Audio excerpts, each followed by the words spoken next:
So they're coming down now to take up their positions on the grid. Carney on pole, alongside him the number 44 car of Mark Keenan, Richie Adams in third spot, then the 15 car of McKenna, then 22 Chris Dunn, who had stalled there, 6 Brenton Carr, and then the newcomers in this past 2 years, 10 Tom Foley, and new to the series this year, Mike Dermody. He formerly was in the one of the saloon classes down south. So who gets the best start, Chris? It is Kearney, gets the wheel spin just exactly right, but matching him through for pace was Keenan. Mark Keenan alongside him there, but Kearney has the inside line. Kearney. Attention paddock message for all supercarts. All supercarts, please make your way to paddock assembly now. Thank you. Kearney it is, leads into the first corner. Indeed, Keenan is sticking with him. The first 3 have formed a breakaway, and there's a slight hesitation back to fourth. Yeah, I believe that is Garrett McKenna in fourth. Yeah, there's one of them is slowed up. I think it might be Chris Dunn. There's certainly a car. It's slowed right down coming through Fisherman's, and he's now pulling it off to the infield. We'll wait to see if he can get the number of it, but it looked like Chris. In fact, it's 6. It's Brenton Carr. It's coming through. The number been called through. It's 6 Brenton Carr, who has pulled off down there at between Fisherman's and the John Crossley chicane. So down to complete the opening lap. Number 3, Richard Kearney from Carlow goes across the line, followed by 44, Mark Keenan. Then it's number 9, Richie Adams, who's up ahead of Chris Dunn. Garrett McKenna has dropped down to 5th position. Mike Dermody going through, and I say Tom Foley through ahead of him, but I say we're down to 7 runners, 8 starters, now just the 7 runners, with Brenton Carr pulling off there just on the exit from Fisherman's. Kearney it is. He absolutely dominated at Bishop's Court 3 weeks ago. Put quite a distance between himself and the rest of the field, but Keenan's not letting him away this time. Keenan is pretty well the only man in touch with him.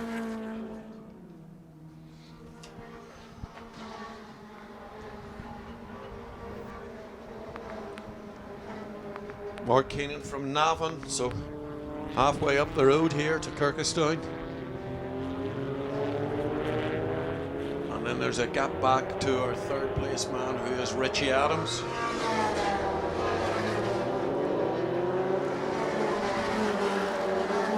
And Adams has Garrett McKenna right with him, and then Tom Foley. Chris Dunn then drops further and further back. Yeah, Chris Dunn there just coming through, and he's dropped. Attention paddock with car number 142 driver Paul Parr. Supercar driver 142 Paul Parr, please make his way to the Clerk of the Court's office, please. Thank you. Can he get going again? Yeah, he has it placing forward, coming off the grass. So again, it's Carney coming down from the John Crossley chicane. Mark Keenan in 3rd.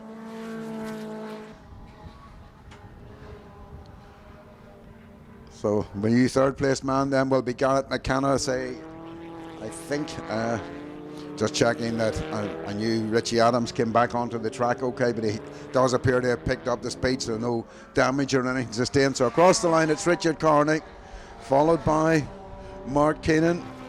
Then we have Garrett McKenna, number 15, followed by number 10, Tom Foley.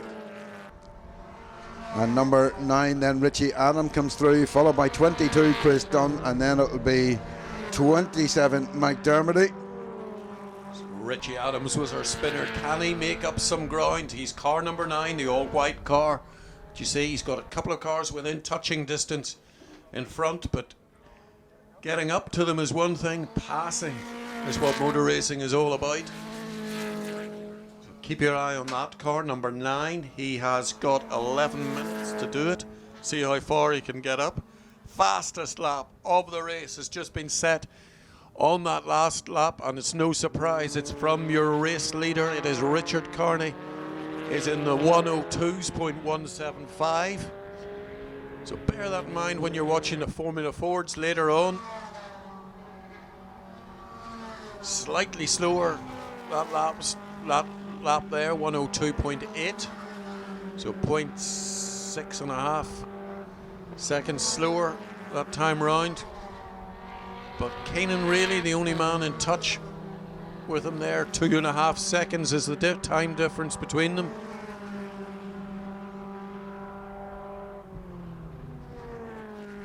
And 10 minutes and 10 seconds to go, plus 1 lap. Richie Carney just easing away a little bit now as the race goes on, just as he did at Bishop's Court. He's usually very consistent in his lap time, so he says just easing away from Mark Keenan as they get down towards the hairpin. Coming through to complete 5 laps with just over 5 minutes on the clock. Just third position still, Garrett McKenna.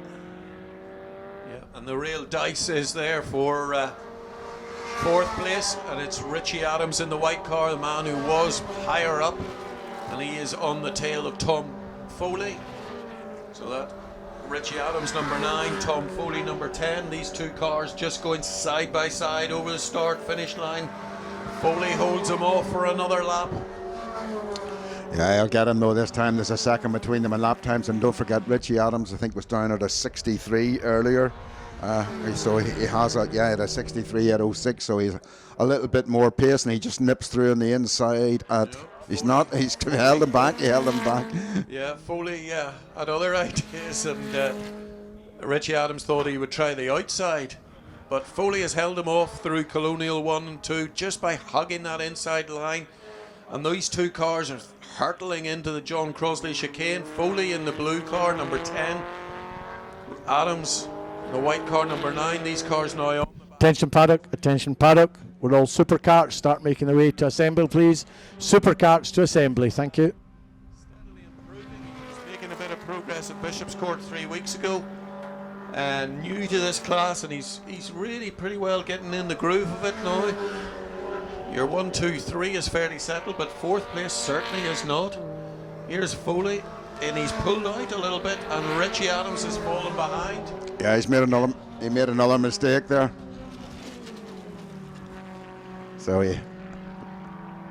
He's comfortably past Richie Adams. Chris Dunn, yeah. That was another mistake up there at the hairpin from him, but has that worked all through again. Meantime, Carney and comes out off the John Crosley chicane ahead of Mark Keenan, heading down the back straight. Lovely colours on these top two runners, iconic of other teams and other formula. Then the Gulf Oil colours, the pale blue and orange of our leader Richard Carney, featured, copied the world over. And then the JPS type Lotus colours of Mark Keenan. Richie Adams tries to dive down the inside of Tom Foley again at the hairpin. Tom's having none of that either, so he has to come back. He was right on his rear wheel, so I think he had to stand it on its nose to avoid a contact up there, but comes through again behind Tom. Adams doing a 64.523, Tom doing a 65.872, but he's staying on his lines at the moment. Richie has had quite an incident-packed race, and he's thinking again about down the inside, but that's it. Be interesting to see if he's brave enough to try and go into Fisherman's. That's where he made the mistake earlier. I've got about 7 minutes on the clock, and I was just hearing over the line there the fellow in third place, Gareth McKenna, seemed to be clutch problem. There was soaring of revs. 7 minutes on the clock. Can they catch third place man Gareth McKenna? This dice of Foley, and he now has Richie Adams right up his chuff again on the back straight. Attention paddock. This is the second call for Paul Parr, driver of supercar 142. Paul Parr, could you make your way to the clerk of the course at the control tower, please? Paul Parr, 142, supercar driver, thank you. So he elected not to change the clutch. He thought he could maybe get the adjustment away, but looks as though it's more than that. Surely these other guys are catching him. Yeah, they'll have him in sight now. To just give you a bit of perspective, he's got 5 minutes and 50 seconds plus 1 lap. Can they catch him for the final place on the podium? Oh, they should, because if it repeats itself exactly as yesterday when he was in training down here, he gets to about 8 laps, it kicks in, and by the time it goes to 10 laps, he was kind of coasting half a lap, and then trying to get it, but there absolutely no drive off the corners. Oh, who's that? That's Adams, who's got Richie through. Adams has taken the place for Foley down at Colonial 1. And he was quite decisive in getting through there. It was my way or the highway. And in fact, you wouldn't have been in the highway, you'd been in the stones on the outside of it here. So Garrett McKenna in. Adams had problems again up at the hairpin. He's got it wrong. He's now coming down through because Tom Foley is still there in third. Chris Dunn is fourth. Richie Adams down to fifth. We await Mike Dermody. He's coming out off the hairpin. Mark Keenan is missing from our Yeah, screen. Keenan's missing as well. Yeah, that's our black and gold car that was in second place. I think there's a car that's pulled off down at the garages. Chris just sees there's a guy in red in there. I think that's where he is going. I mean the garage is at the bottom end of the circuit. Yes, the shed. the shed, the tractor shed. Tractor shed, yep. You can see a bit of movement down there. Indeed. So yet again, Richie Adams has it to do all over again. He's providing us with the entertainment for the race. He's in fifth place. He's all white colours. So Number 9, and he's behind Chris Dunn and behind Tom Foley, and he's been in front of them twice. Richie Adams launched it down the inside again and ran out wide up at the hairpin, number 9.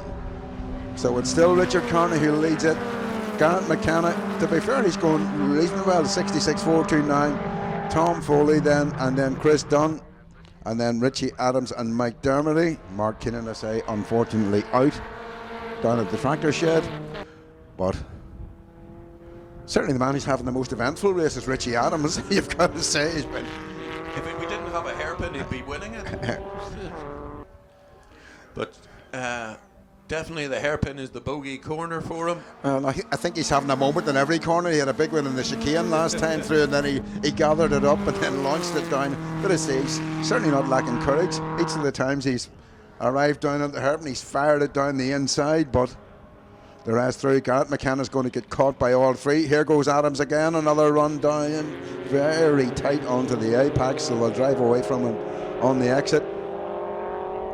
They are catching the man who's in second place, which is Garrett McKenna, and they've reeled him in now, and this is the decisive lap. Can they get past him? Time left on the clock, you're going to ask me, is 2:45 plus 1 lap. So Oh, and away he goes again. He is going for a full house. That's a spin. Get into Colonial this time. We're talking about a complete 360 down at Colonial 1. Falling foul of the bump there in the approach to Colonial 1 that I say the drivers in all classes when they come to Kirkistown have to get used to.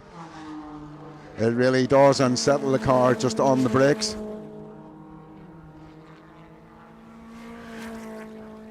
So McKenna, he's doing a sterling job here to have a stripping clutch to keep this going. He's resisting the temptation to sort of try and he's driving it very gently. He's just keeping to his lines.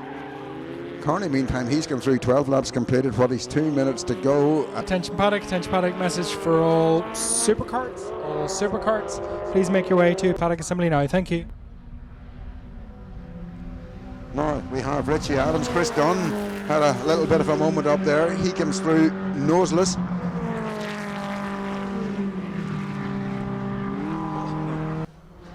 Little Rover engine's been hammered within an inch of their, well, 1,000th of their life. So Richie Adams, Tom Foley, that's the dice on the course at the moment.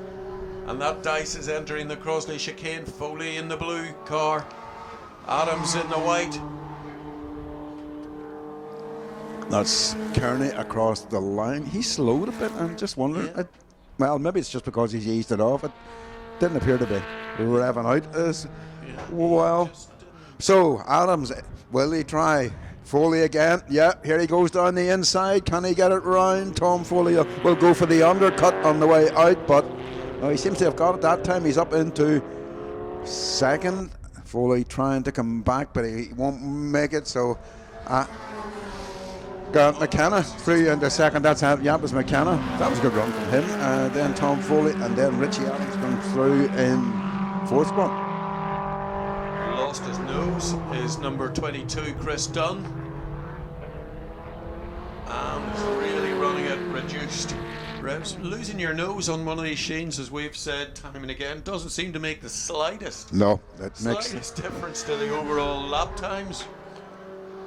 It's not like your Formula One cars. The nose just doesn't seem to generate any sort of performance advantage and downforce or. I reckon we're going to see the Adams lunge again at the hairpin. He's lining up Foley, and he doesn't know it that why they're catching Garrett McKenna low. I suppose the word will have got round the paddock that he was having clutch problems, but I say he will if they're driving the way out. My goodness, he's gone round the outside of them all. Where does he end up?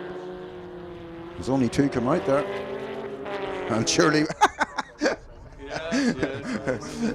the ones against McKenna and Foley. And yet another spin, and here he goes. It is Richie Adams. I don't think I've seen anyone have as many spins in the one race and managed to have all four wheels still pointing in the right direction. He is Mr. Entertainment today. You got to take your hat off to him. He never stops having another go. He's got a lap and a half to try and get back on the pace of these fellows, because our leader has just been shown the last lap board, Richard Kearney. And he's actually taking his stablemate there. Oh, and right he goes again down at the bottom at the chicane. So he's Fisherman's, the chicane, the hairpin and Colonial. He needs one more. If he does one through Datters, that's the one that will scare him. Yes, so 180 degrees this time round. So. And would you believe it? McKenna has spun up at the hairpin as well. So Tom Foley is coming down. Has McKenna recovered? Exactly what he didn't need with the slip and clutch. Foley comes down in second. McKenna recovers to come down in third. And here comes Spinner Adams. Spinner takes the last lap board. He must have lost about 3 kilos in that car in sheer effort. Not to mention what he scrubbed off the tires. Yes. So. It's a win for Richard Kearney. Yeah. Mike Dermody follows him home there, but is a lap down in 6th position. That's a good run from Mike. To say his car is also run by Richard Kearney. Clutch as well as just here over the line here. So if you like these Sheens, we're going to do it all over again. Every class that you see here today gets 2 races. There's going to be a break for lunch. Half the guys are going to get a race in the morning, the other half in the early part of the afternoon.